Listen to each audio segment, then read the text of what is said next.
Hello and welcome back to Millenniyule 2020. This is the sixth night, and this is the final stream of the sixth night, and it is with Apollonian Germ. He has a YouTube channel. He's also on Twitter. Are you on BitChute? I do have a BitChute channel, but I haven't really begun transferring my catalog of videos over to there. If anything does happen to my YouTube channel, I will move to the BitChute channel, but for the time being, I don't have really any content over there. All right. Okay. All right. Well, I'll link to that as well when I put this on BitChute. Okay. So I should say that you've been on before, I think in 2018. So this isn't the first time people will have seen you, but obviously it's the audience. There's a lot of changeover. So how would you describe your channel and yourself? I mean, I remember you at the start. You were studying philosophy or a philosophical discipline, and you were working in a garage, and you used to do videos in the garage, which was really sort of cozy. It reminded me of the film Christine, because I think you might have seen that. It's a lot of it's filmed inside a like mechanic's garage, and then you would also do videos where you're just talking to the camera in your car, and it's mostly about philosophical issues. So sorry, you introduce yourself. Well, I still do the car videos. I think it was Friedrich Nietzsche who said that all the best ideas come when driving in a car. Yeah, so I finally got my degree, my bachelor's degree, majoring in philosophy. So that's done with my university experience, thank God. I still, make videos that touch on a lot of philosophical subjects, or I try to parse out philosophical issues in current events and in historical events. And one of my favorite things to do is to sort of seek out the genealogies of how current institutions, current people in power, current political and social phenomena have developed over time, and trying to just trace the roots back as far as I possibly can, and also to sort of get into the anatomy of how and the mechanics behind how the current oligarchy operates. Because one of my main assumptions that I work on is that democracy is basically a lie. Society is still run, just as it had been for thousands of years, run by an elite oligarchy. It's just that today they are more covert than they used to be, and that they have ultimately they have an agenda that is not merely based in something like capitalistic profit or any of those sort of materialistic explanations that a lot of people like to give, like, oh, the elites, they're just greedy, they just want more money, they just want more power. I think that ultimately their agenda is defined almost religiously or spiritually, and that they have a broader idea of where they want to take mankind and what their role is. So that you definitely see that in the likes of Klaus Schwab, George Soros, and even Bill Gates, although I think he seems like a sort of amateur member of all of this, but sort of fledgling. But yeah, you definitely get the sense that it's not about money. It's money is too mundane a concern. It's not that they're not doing this to get richer. They probably will get richer out of it. I mean, I know that Bill Gates, Jeff Bezos, and so on have made an absolute fortune from COVID, but it's not about the money, to coin a phrase. And well, so you say religious or spiritual. Would you like to go into more detail about that, or would you like to talk about what would you like to talk about first, this or the healthcare experience and becoming a father? Well, that was a big milestone in my life that just happened, and it does, becoming a father does relate to a lot of this in sort of an oblique way. But yeah, that's kind of just a summary of my channel and the assumptions that I make and what a lot of my content springs out of. But yeah, we could talk a little bit first. I'll introduce everyone to my daughter. I just had a daughter. Here she is. She's one second. Here's this beautiful little angel. She's sleeping. Oh, This is what everybody should be aiming for. let me see if I can get you. Hold on a minute. Can I get this just on you? Yeah, there we go. Oh, this is the goal. This is what everybody should be aiming for. It's the most beautiful thing in life. So, how old is she now? 5 weeks. All right. So that might be a very interesting jumping off point. How are you a different person now from how you were 6 weeks ago? I pretty much have to schedule every moment of my day. If I want to get anything done, I have to all my free time is taken up. So even something like doing a call like this, or doing a few hours of sitting down and just researching a topic, or it all has to be planned out because it's constant. And the fact that you have to get up every 2 or 3 hours in the night to make sure she's changed, and my wife has to breastfeed her every 2 or 3 hours every night, and it's just the self-discipline and the getting over just it forces you to attain a new level of maturity, I suppose. It's something that everything becomes about her. You have to drop anything and be ready to just attend to her needs at any moment.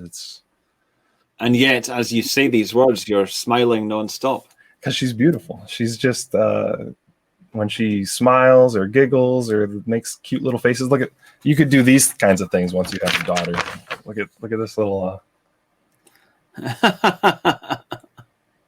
She makes those who seek to make our milk impure shall suffer our woes. So yeah, it's all worth it, and I can't wait until she starts talking and walking, and I get to teach her about the world. But the experience of having her in the hospital, that's something that I'd like to talk about, because that was the first real interaction that I had with the medical system in years. I'm not the kind of guy who does regular checkups at the doctor, or I haven't had to deal with doctors really since I tore my ACL in high school. And dealing with the medical system now, especially during this era of COVID, really gave me a new appreciation for how messed up the system has gotten at this point, and how the effects. This is the American. It should just be clear. This is the American healthcare system. Do you want to specify what region of America? I don't know how precise you want to be, but we can just say it's the American healthcare system. Yeah, I'm outside of Chicago, just outside Chicago, and I think the sort of criticisms that I would have of the medical system sort of apply in general. A lot of the criticisms that I arrived at were, I would have these experiences with doctors, and especially at the hospital the day of her birth. And afterwards, I went and started reading if any other philosophers or thinkers had critiqued the medical system. And one that I came across was Ivan. His name is Ivan Illich, and he wrote a book called Medical Nemesis. And so one of the main premises of that book, or one of the main ideas that he talks about, is that society has become over medicalized, like in this old Aristotelian sense of, an excess or a deficiency of anything becomes bad. And right now in society, we have a major excess of medical or medicalization. And he was writing that like in the 70s. So imagine what he would think of the whole COVID situation today. I think that our experience was there were a few nurses that would treat us like human beings, like they actually wanted to get to know us personally. But for the most part, it felt like we were being put into sort of statistical profiles, and that we were being treated based on an abstract profile, especially the sorts of things that they wanted to do to my wife. Like they wanted to give her an epidural to take all the pain away. They wanted to do things like she was kind of having a hard time getting the baby out. And so they were starting to talk about doing a C-section within just a few hours. They were starting to talk about giving her different medications in the IV drip to induce the labor more, and all these sorts of things that my wife didn't want. And if she wasn't so stern about this, they would have put these procedures onto her that have side effects, that have issues that could have caused complications, that could have potentially threatened her life. And so that kind of thing. Is that for money? Because they can then add that to the bill. That might have something to do with it, but I think it's also just the way that this is like a general. I was going to make a video on this. This is a general problem that I think professionals in general have today, is that, and this is something also Illich talked about, I'll give him credit.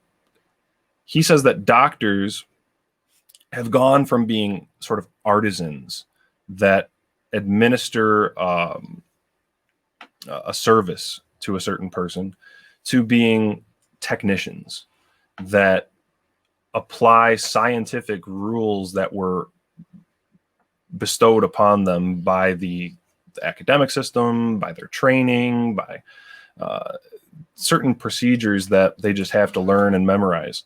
And that the fact that we're basically cranking out professionals at an industrial scale today with the academic system and the university system in general, I think it really creates a type of person that, and this is something that I think the system wants, it creates a type of person that follows the set procedures and just sort of applies policies and rules that are given to them, that they've memorized. And, you know, when people wonder how something like a widespread massive conspiracy theory or something could be brought into effect, could actually be pulled off, it's because most people out there, the average person, is really not that smart. They're not that much of an independent critical thinker. And even the professionals who people think, you know, how could you have all these doctors in on it? How could you have all these medical professionals in on the conspiracy?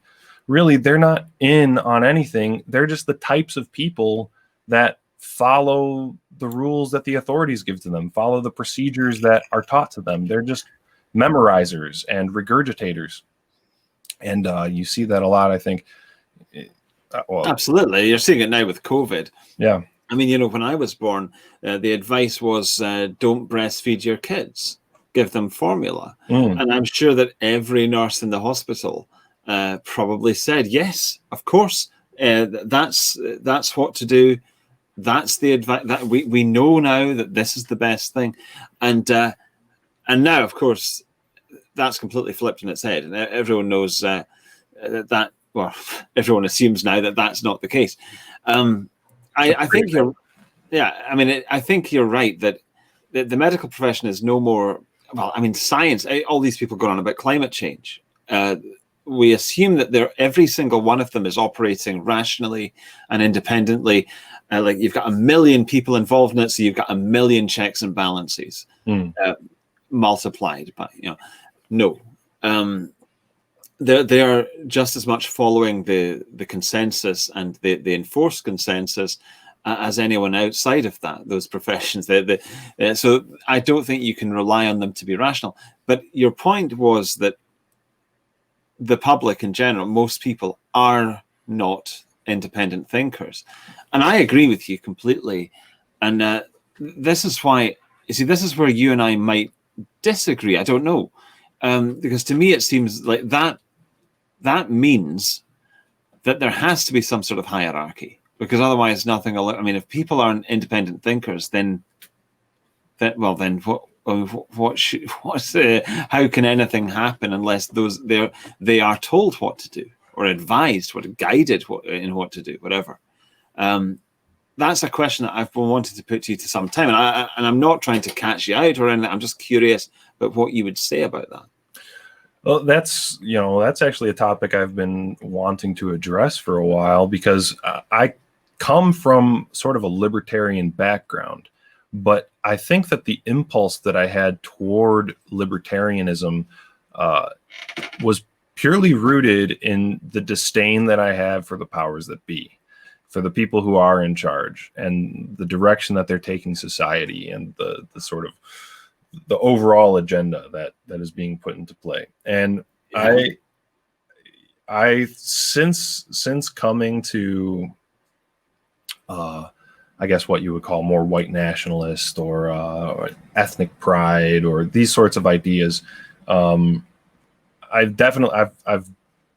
distanced from the libertarianism angle, because I've never been the type of person that thinks there shouldn't be any regulations, especially regulations on moral questions. I come from a very strict moral family that has very strict ideas about what is good and what is bad, and especially from my father, he's always, been a great role model in that sense. But I think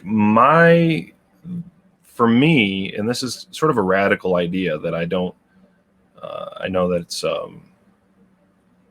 in today's day and age, it's sort of a pie in the sky ideal, but I still hold this as a radical idea. I think that the locus, or the fundamental unit of authority in society, should be something more like the family clan than a state. And the Yes. family clan should have their heads, their capos, like an old Italian mob style term.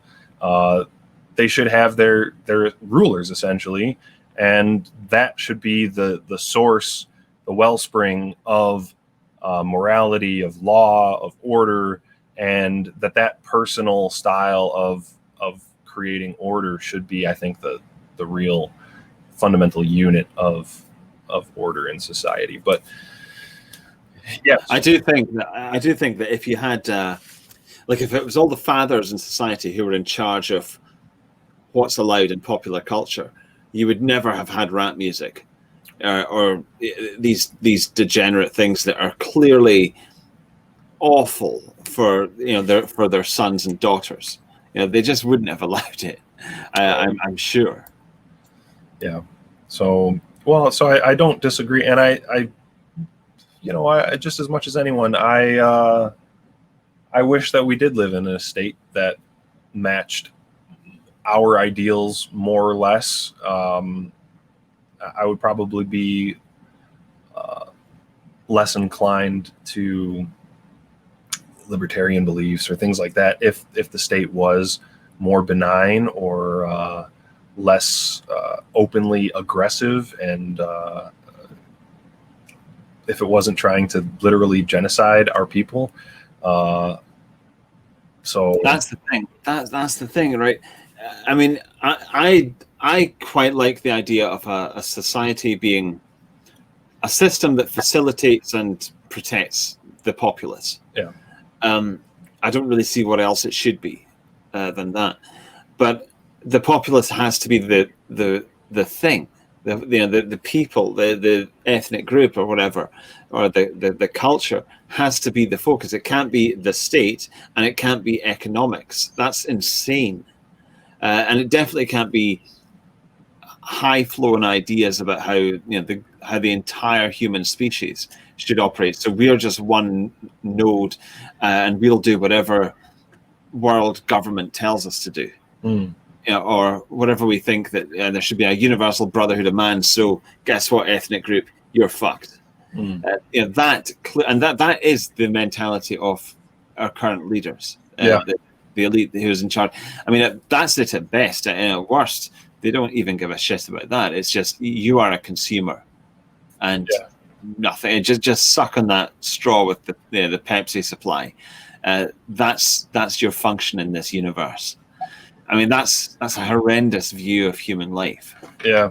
Well, I mean, think of the megalomania that it requires at the highest levels for people to have that sort of ideal of thinking that they have the best way to govern and order the entire planet, all the different peoples, all the different nations, that they have this level of megalomania. I think, the only way, and this goes back to what I was describing my channel as the whole religious motivation of it.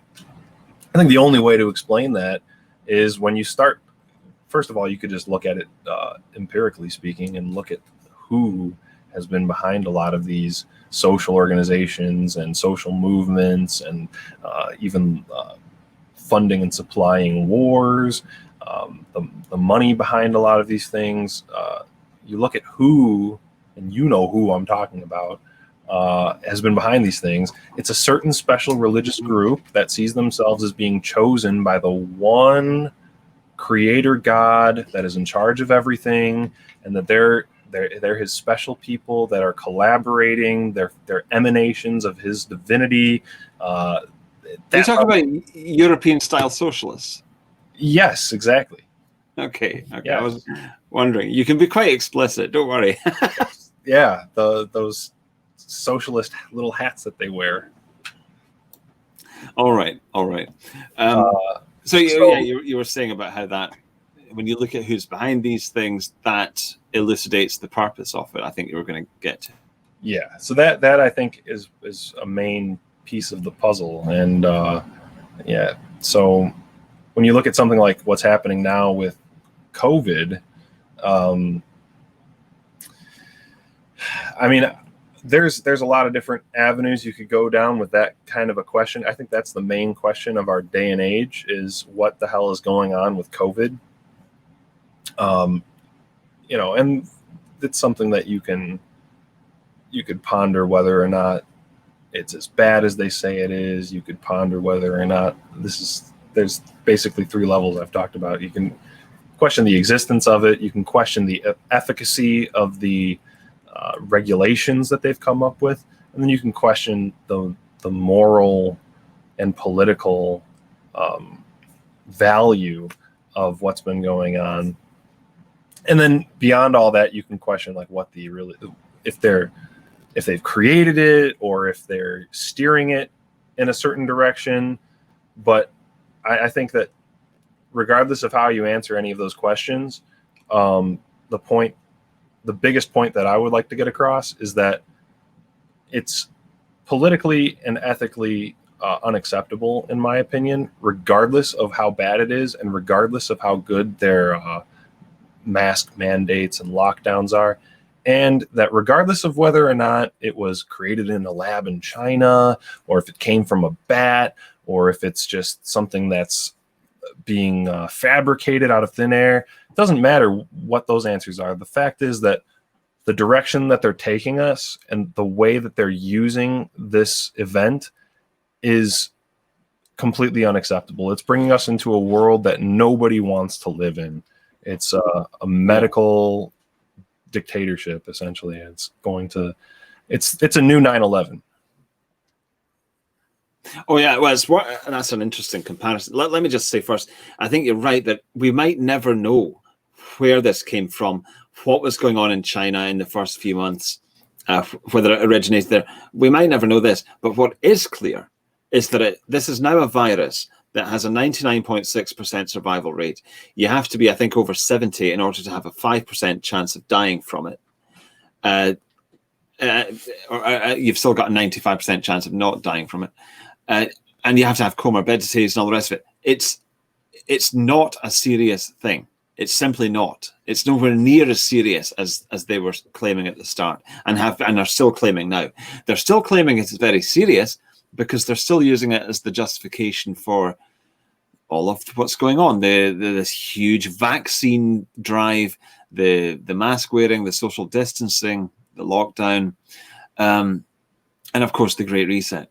So that implies that, well, this is a dreadfully serious virus. I mean, it's unprecedented. Right. When it isn't. It obviously isn't. I mean, they didn't do this for the Spanish flu 100 years ago, which killed millions of people. So this is it's simply not comparable. Yeah, or tuberculosis before that, or there always will be diseases that are affecting mankind and killing thousands and thousands of people there always has been and there always will be. And that's why, I compare this to 9/11 because 9/11 provided this pretext. And once again, that's another thing where you could talk about all the questions of what actually happened that day. But really what matters is that it's been used to create a pretext, a justification for the government to establish wide sweeping securitization policies that have restricted our rights, restricted our freedoms, and justified total surveillance, justified all these things. And it's never going away. This war on terror has never gone away. It's been almost 20 years now. And this is just the new normal, as they're saying with COVID. We've already had a new normal after 9/11. Now we're going into a new normal after COVID. And if you thought that the justifications that the war on terror provided of stripping away liberty at will, of surveilling people at will, of gathering data on them at will, this COVID is going to justify that times 100. I just heard a story of a woman from Georgia, a young woman from the state of Georgia in the United States, who went to visit the Cayman Islands to see, I think, her boyfriend performing in some kind of jet ski competition or show or something like that. And she was supposed to self-quarantine for 14 days. But she got there and then 2 days later went to the show. And they caught her and arrested her. And the big question, like, her mom got on CNN and was saying, like, oh, well, there were other people who were breaking quarantine. And that's the whole conversation is surrounding that. But I would want to talk about, how did they even know? How they're surveilling her at every moment, watching her leave that hotel, watching her get there off the plane, taking notice of every step that you make. And this is just normal now. This is just, oh, yeah, well, should she have gone to jail for 4 months? Should it just have been a $1,000 fine? Oh, but the normal thing is that she was surveilled and that she's now being punished for something that, how should anyone have known that? So, yeah, this is, and, I don't want to keep jumping all over the place, but it does tie back to this question of okay, who's in control and what they really want, because they think that they're going to, by having this total godlike power and godlike control over society, correct everyone's behavior and make a more perfect world and establish a sort of utopia. So this is, I think it's their vision of ordinary people is a terrifying one, because I might see ordinary people as needing to be led, needing to be guided, needing to be looked after, and needing to be protected from themselves in some ways. That's what morality is for. It's what culture is for. And institutions have guided, that's fine. I don't really have a problem with that. But the conception that the powers that be seem to have of ordinary people is perhaps illustrated by the mask. It's a terrifying thing, because basically it means that you're literally a faceless unit. You're just a bundle of meat that carries diseases, and and it is a risk, is a hazard, is a danger that has to be managed throughout the course of its biological existence. 70 years on Earth, 80 years, and there's nothing beyond that. It literally is. You're basically you're a farm animal. You're cattle. Yeah, well, you could use that word. I mean, that's another way we're never going back too. I'm glad you brought that up, because that's another way we will never go back, is that the average cattle, the average sheep, as you're saying, has now had this trauma inflicted upon them to the point where even after the lockdowns are, if they ever are, completely removed, after the mask mandates are completely removed, people will always have this memory, this trauma of being afraid of other people. Yeah. And especially as I was saying in one of the previous streams, the 5-year-old kids who are going to school and kindergarten and being told 2 meters away, that will stay with them. I might have said this on air before, but when I was, my teeth are pretty bad, but they could have been even worse, because when I was about 9 or 10, I had a brace, and and then I got this new orthodontist who said that, because my teeth are a bit crooked, and he said, oh, they'll solve themselves as you grow up, so you don't need a brace anymore. And that's why I stopped using it. And his prediction didn't come true. But anyway, while I did have the brace, it wasn't the train tracks thing that is glued to your teeth. It was this sort of I don't know what you'd call it. Like it fitted into the top of my mouth. And it got to the point where I think I had it for 6 months, 9 months. And it got to the point where if I didn't have it in, I thought it would occur to me and I'd get a shock. Oh, fuck, I should have the brace in. And years later, even now, like 20, 30 years later, occasionally it still hits me. Oh, I don't have the brace in. That's that long. It's I think it was when I was about 10 years old. But it still is there as something that, I should have that thing in, and I don't. It's and so this is something that I mean, it will get very deep seated with a lot of people. Oh, I don't have the mask on, but it does seem like this, that they're training us to be obedient and submissive. Yeah, that's the point I was making. It just I don't really have any more sort of intelligent to say about it than that. I just see it that way, and it's disturbing to see loads of people going around with these masks on, because it looks like a subordinated population.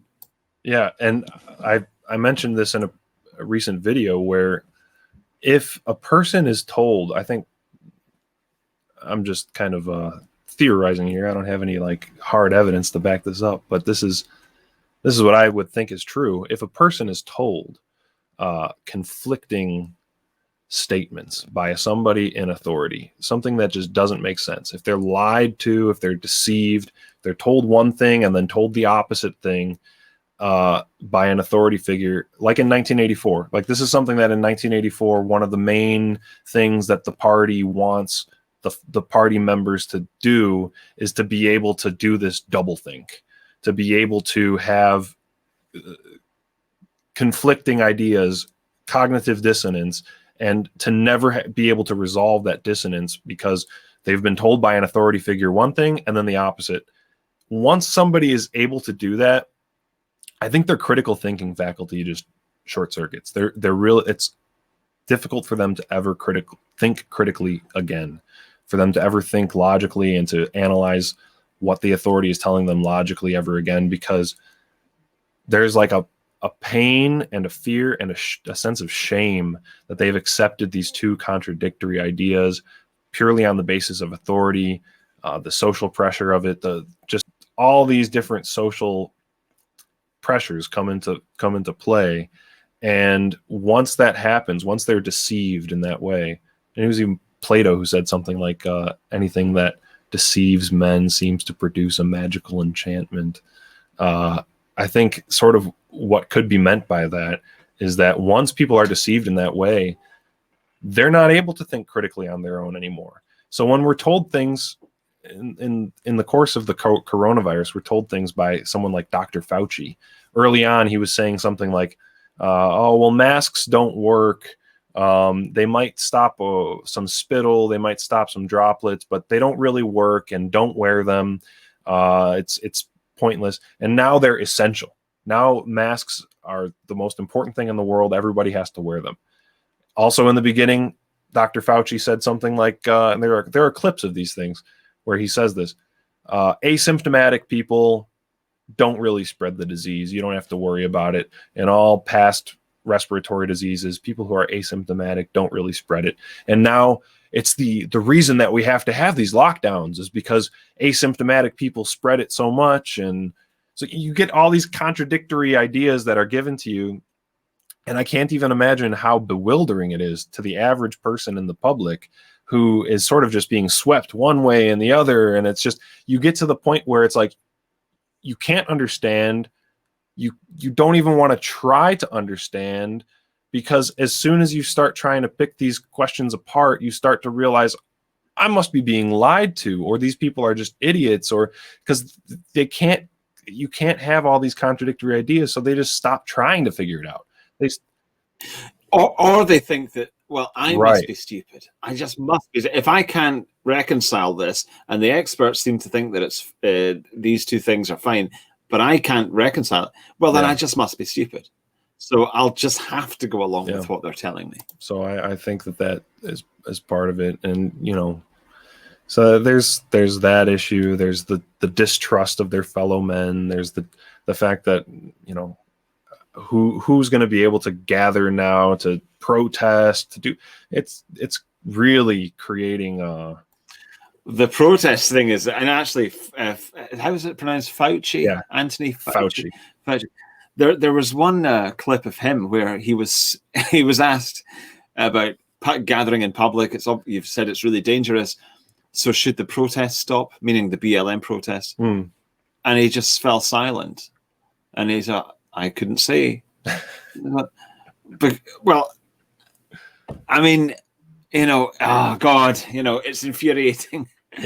I saw a couple of tweets from, I think it was like London Metropolitan Police or something like that, where one of them was from a day when they were doing BLM protests, and the police were like, all right, everyone who's going to the BLM protest, be safe, remember to wear a mask, social distance. And then like a couple of weeks later, they're like, anybody who's attending the COVID-19 protest will be arrested.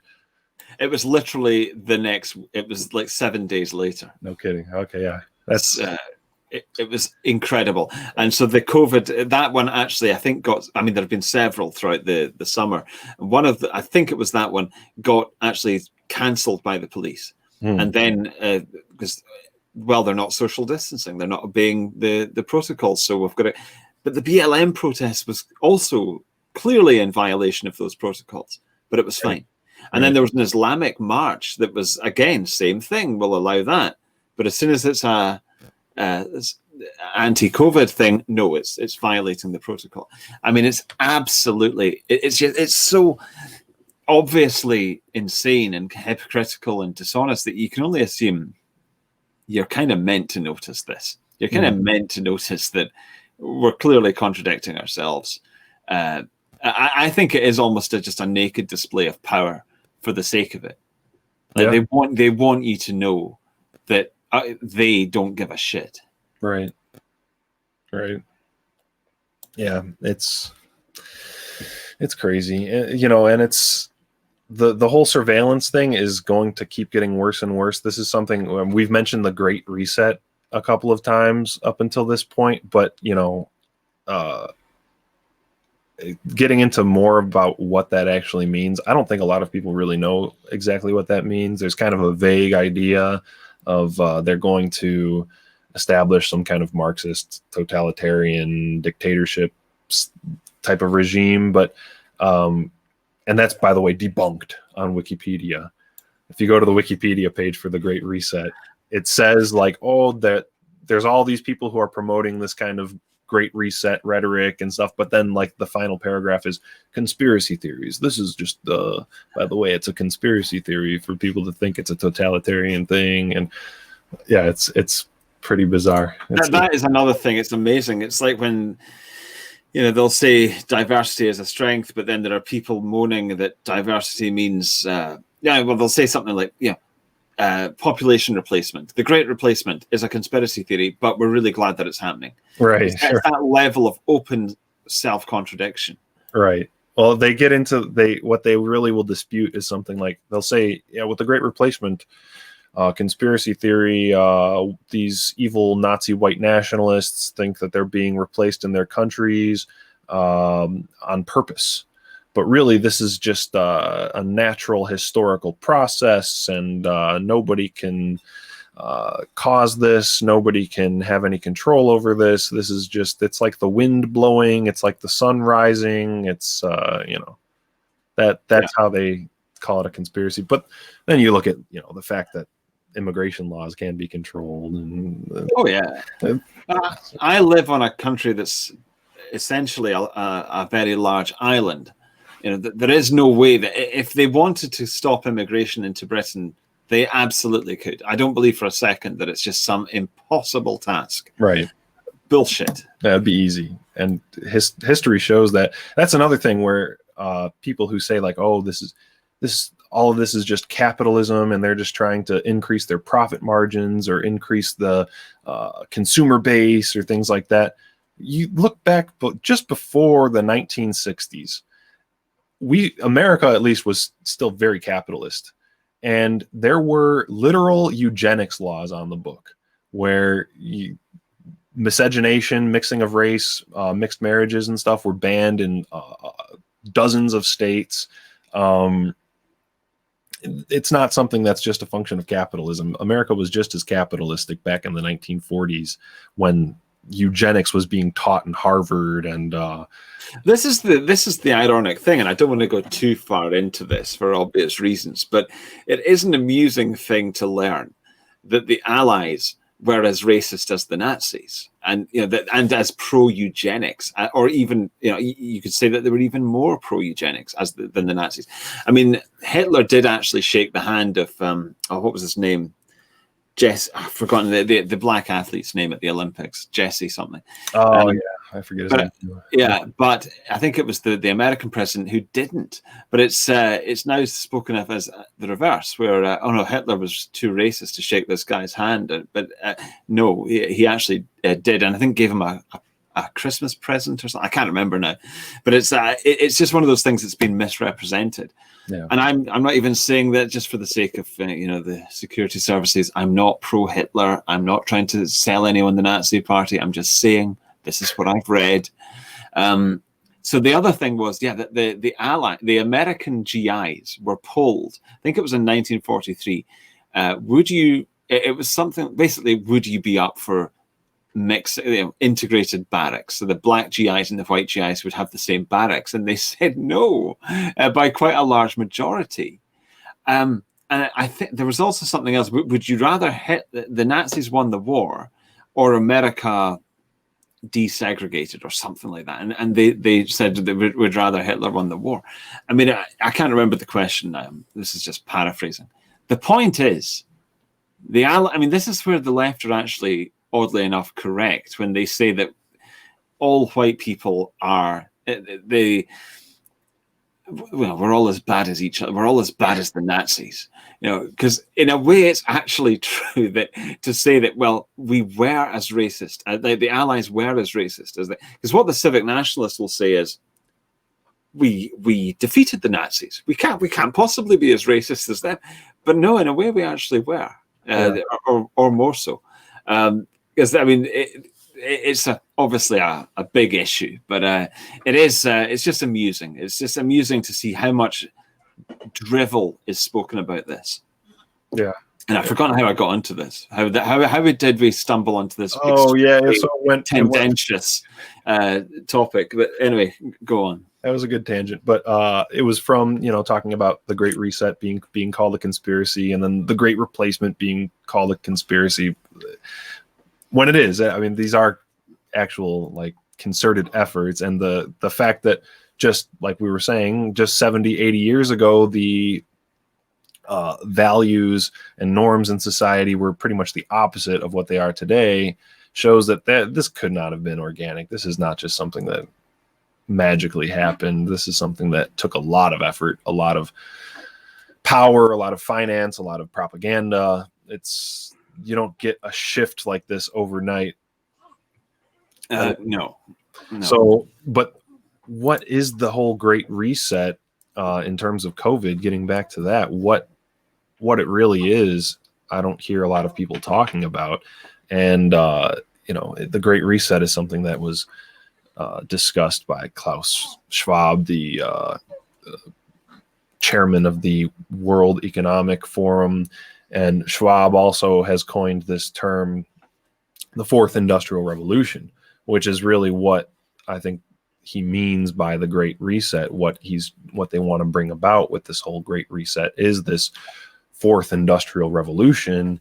And when you start looking into what that is, it's basically automating everything that possibly can be automated, integrating sensors and data collection mechanisms into every appliance in your house. Pretty much anything that can have a sensor or a data collection mechanism will have it put into it. And this is why, like, Joe Biden is talking about this whole building back better strategy that he wants to employ, where he wants to completely renovate all the infrastructure in America. Everything from the transportation systems, the government buildings, to schools, everything needs to be renovated.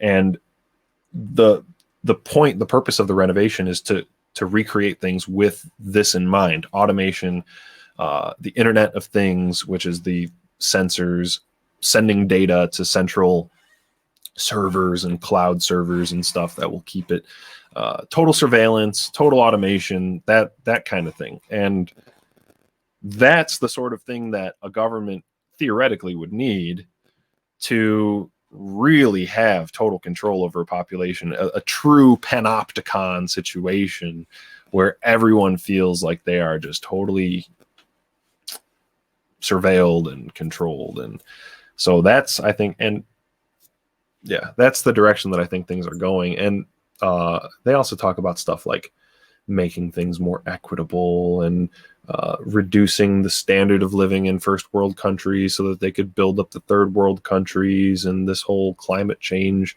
justification for that. And it's like the return of some dreaded character from the first season. You know, whenever someone mentions climate change, it's like, fuck. Right. Yeah, this prick from 2007 who's just made a comeback appearance. You know, you wish you'd seen the last of them. Yeah. But here it is again. Yeah. So if anyone's interested in like learning more about the Great Reset, look up the Fourth Industrial Revolution and what they really want to do with that, because that is some spooky stuff. And, you know, we're getting close to an hour, I see, but just to do one of my things, which is looking into the history, we could talk about, isn't it weird? Have you ever thought, I'll ask you a question. Have you ever thought about how weird it is that there are literally, let's see how many, does it give me a number here? The wiki page doesn't give me a number, but there are literally dozens upon dozens of international organizations, everything from the UN, the Palace of Justice from the UN, the World Economic Forum, the World Trade Organization, the UNESCO, the World Health Organization, the Red Cross, all of these major international organizations. Isn't it weird that they're all from Switzerland? You ever thought about why that is? Yeah, I haven't actually, but it is interesting that they do seem to be based in, and that's where Davos happened, isn't it? Yeah. All right, let me just check this. I'm pretty sure it is. But anyway, yeah, go on. So that struck me as weird the other day. That's a question that I pondered upon, which is why are there so many international organizations in Switzerland? And, you know, what's the other thing that everybody associates with Switzerland besides like fondue and chocolate and the Alps mountains, right? And everything is extremely expensive, right? what's the other thing? It's banking, international banking. Yeah. Okay, Switzerland has been a center of international banking since at least the 1600s, and in the early 1700s, they passed one of the world's first strict banking secrecy laws, where Switzerland has some of the strictest banking secrecy laws, where like nobody can pry, nobody has the right to subpoena or get information from banks about who has money there, how much money is in there. And the fact that it's in the Alps, it's a very easily defensible location. You could build these great vaults into the mountainsides. That lent itself to being, and it's right in between Italy, Germany, France. It's a great little, choke point of travel between those three countries, which were major powers in the 1600s and 1700s. And so I think there has to be some connection between international banking in Switzerland, and not only is it stuff like the World Trade Organization, the UN, but also, the entire system of education that exists today comes from conferences that happen, the pedagogy, the strategies that teachers employ, the way that teachers are taught at universities comes pretty much out of these big conferences that happened in Switzerland. International Baccalaureate, I don't know if you've ever heard of that program, comes out of Switzerland.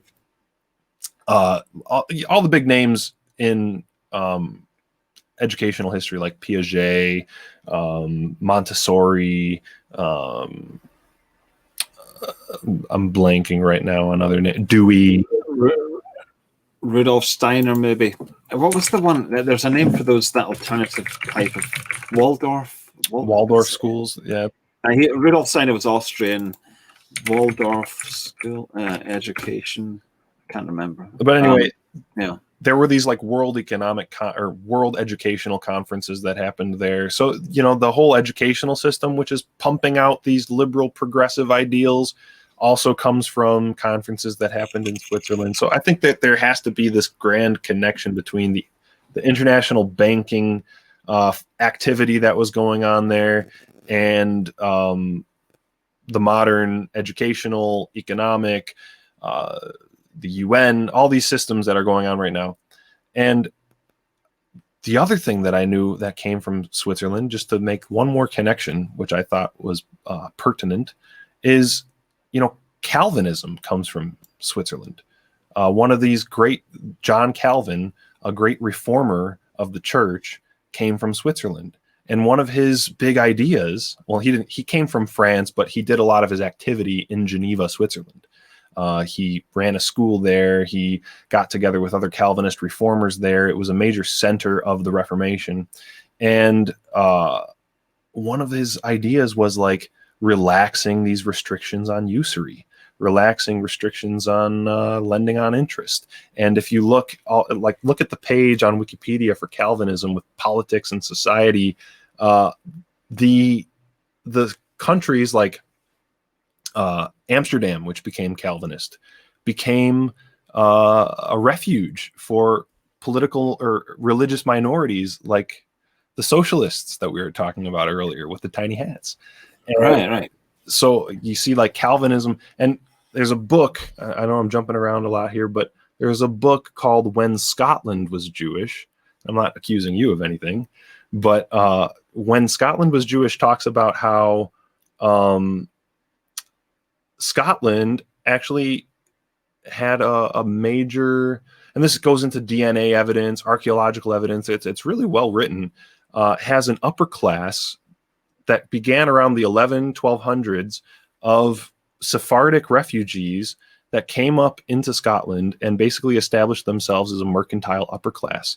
And in that book, he talks about, they make an argument that Calvin himself was a crypto, and that John Knox, who created Presbyterianism, who was also a Calvinist, was a crypto.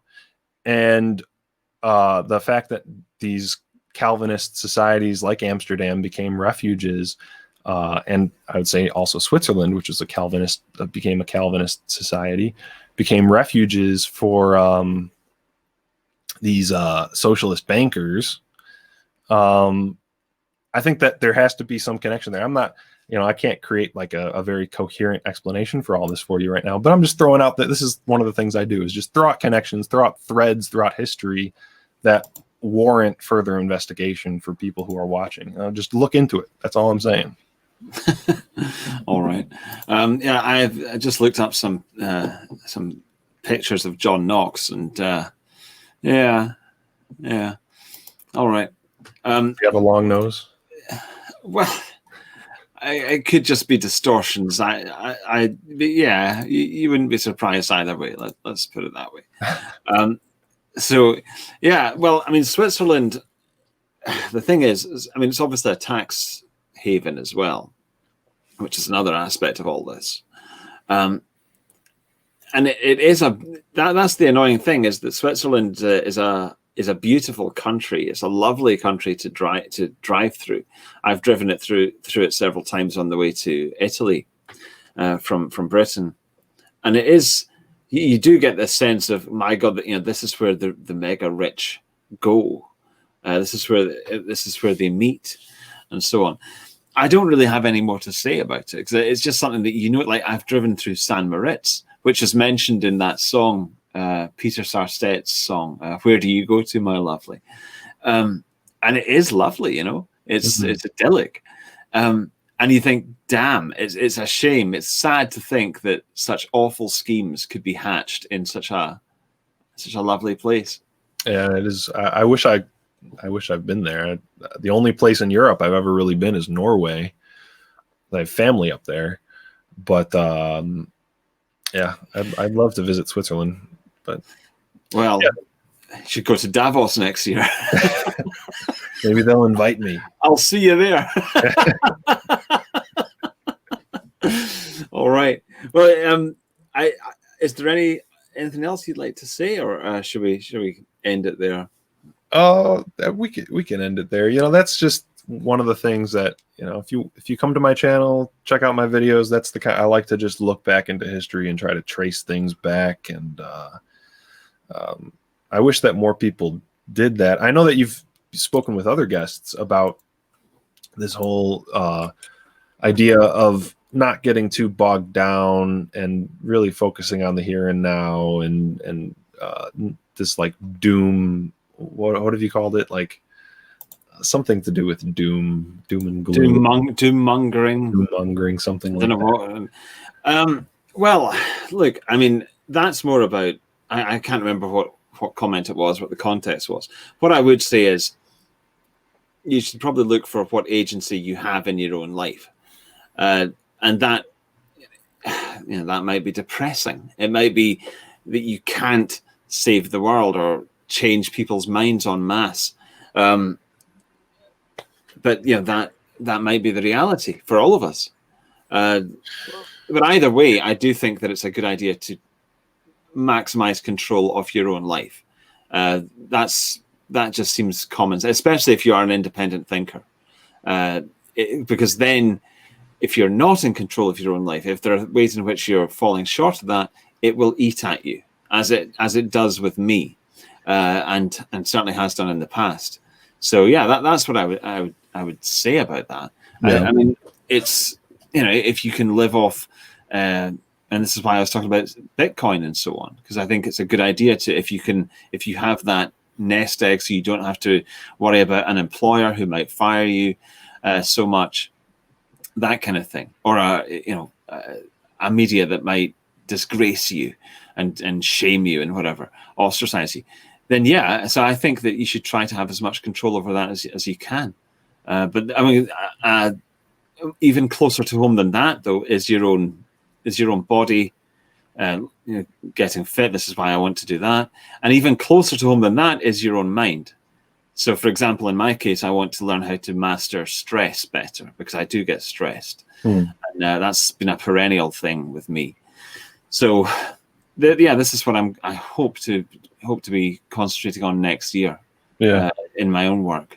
Well, I can just put my 2 cents in on that question, because I think what you're saying is true, and one of the best ways to, I think, have that much control in your life is starting with, your mind is learning how we even got into this situation. I think that if you don't have a grasp on how society got to this position, then the world can seem, I don't know, really like a whirlwind of chaos. And that type of living in that type of world where you don't understand how we got to the present moment sort of means that you don't know what to expect next. And if you don't know what to expect down the road, then how can you make decisions and plan and effectively create some kind of plan for your life? And I think that one of the best, ways to make an effective plan is to have some idea of what's coming. And what's coming is more of this creep toward totalitarianism, more attacks on our people. And if we just take that as something for granted, then I think that we can make more effective plans. And so economically speaking, I mean, so doing something like trying to find an entrepreneurial way of making money, I think is your best bet. Not a lot of people can do that, unfortunately. But if you can, like my wife and I recently have taken to going through thrift stores and finding nice wool sweaters and other sort of decent items and reselling them on eBay. And we've actually made a decent amount of money doing that. And I've, become a wool supremacist in the process.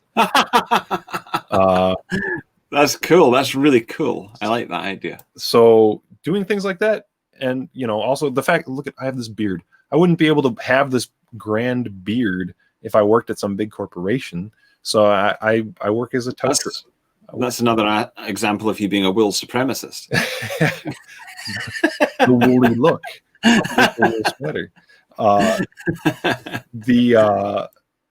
I work as a tow truck driver, and it's not an ideal job. And I have a bachelor's degree from university. I shouldn't be working as a tow truck driver, but I've come to enjoy it. I've actually come to enjoy it, and I respect the people I work with. They're honest, decent people, and you don't have to worry about what you say around them or pull any punches, or you don't. They're just sort of salt of the earth type people, and it's an honest job where once you get that car up on the bed and you deliver it to the place that you're going to, that you kind of feel like you accomplished something. So finding something like that, rather than trying to like hide your convictions and working in some 9-to-5 corporate job, and just try to reduce your expenses. Try to find unorthodox ways to reduce your expenses and make a little more money without having to depend on the system, because that's really the biggest way of control. We've talked about control in this conversation. The biggest way that they control us is in our pocketbooks. And if we depend on a big corporation that's pushing this globo homo shit, then how are you really going to fight them if you're working for them? Yes, exactly. And I mean, this is why it's one of the depressing aspects of modern life is that for us is that it's so easy to support the very institutions that are poisoning us, to give us them. And yes, I know I've got a can of Coca-Cola right next to me, so I'm aware of it. But that's an example of what I mean, really. I don't know what's worse, the Coca-Cola or the Pamplemousse LaCroix. Well, that at least sounds more fancy and adventurous. But yeah, it's so easy to support these damn things because they offer something that is useful, convenient, etc. So I know what you mean, and I think you're right that we should try to reduce our dependency on these things as much as possible. By the way, someone was asking earlier, how can they donate to you? In the D-Live live chat. So should I point them to your channel? Yeah, send them to my channel. I have a PayPal donation link, and if the best way was just buy a sweater, buy one of the sweaters. I also have some nice Snora is the name of the type of jewelry. I was given a whole bunch by my grandma. She used to try to sell this jewelry. It's a Nordic style silver jewelry. It's really nice. It's like based on Viking finds that they like ruins and archaeological finds. Pretty cool stuff. So I sell that and wool sweaters and some other things on my eBay. So that's a good way to support if you don't just want to donate. Excellent. So. There are a few super chats. Okay. I can then. I don't know if you'll want to answer this. It's about a farm. Do you want to go into that? It's just a question. Are you still? Okay, I'll write it in the private chat, and you can tell me if you want to answer this or not. Because I don't know if it's confidential. Well, since having a baby with my wife who's from Quebec, the next step for us is going to Quebec. So yeah, no, we're not going to go to the family farm. Right. Okay. So someone else says, I just can't do Chicago type winters. So I hope that Apollonian Germ will like the great year-round growing season of California. I'll never move to California. His username is unknown Californian, so I think he might be joking. Yeah, I can't imagine you in California somehow. It seems absolutely anathema to you. Okay. I don't think I want to answer that. I don't think I want to ask that question. Would Woes Hapa, if you don't mind. It's for reasons which should be obvious. Okay. I'm new to Mike's channel, but I love it. He goes so hard in the paint. It's fantastic. I've been going through all his videos and they are so edifying. I can only wish to win the lottery and start a commune in California with Mike. He's such a cool dude. There we go. Thank you. All right. And then the final one. Merry Christmas, Woes and Germ. The socialists, etc., have always made public health central to their platforms. The question is, do they really care about making a healthy society? If they care, why do they promote the food pyramid and I don't know what the food pyramid is, and sexual license? We see a lot of sick people despite all the medicine. The food pyramid in America, at least, is a recommendation from the health department of the federal government that it suggests or it recommends to people that they have, I think, the largest portion of their daily diet should be like grains and bread. And then above that are vegetables, and above that are meats. So they're basically saying that like meat should be a small portion smaller than the grains, which isn't that healthy. Yeah, let me give you a link to my eBay real quick. Someone's asking for that.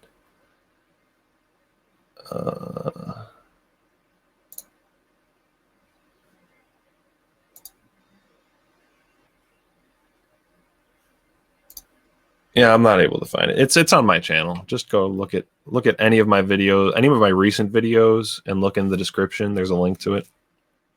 It's my eBay. Okay. But yeah, that's we could talk for another half hour about something like that. But basically, yeah, the idea that these elites, these people in high levels of political authority really care about the average person's health when there's so many problems that are going, like the diet, average diet, the fact that nobody exercises, the fact that there's so many people eat just the worst food and have the worst habits, and the fact that they, look at the water supply, what's in the water supply, and what's, there's so many pollution and GMOs, you go on and on about. Yeah. Here's an interesting question just before we finish. Thoughts on using food stamps even if we don't need them? Personally, I love getting steak on Globo Homo Bucks. Hey, I would be getting food stamps if it weren't for the fact that My wife cannot be considered a public charge until she gets her green card here.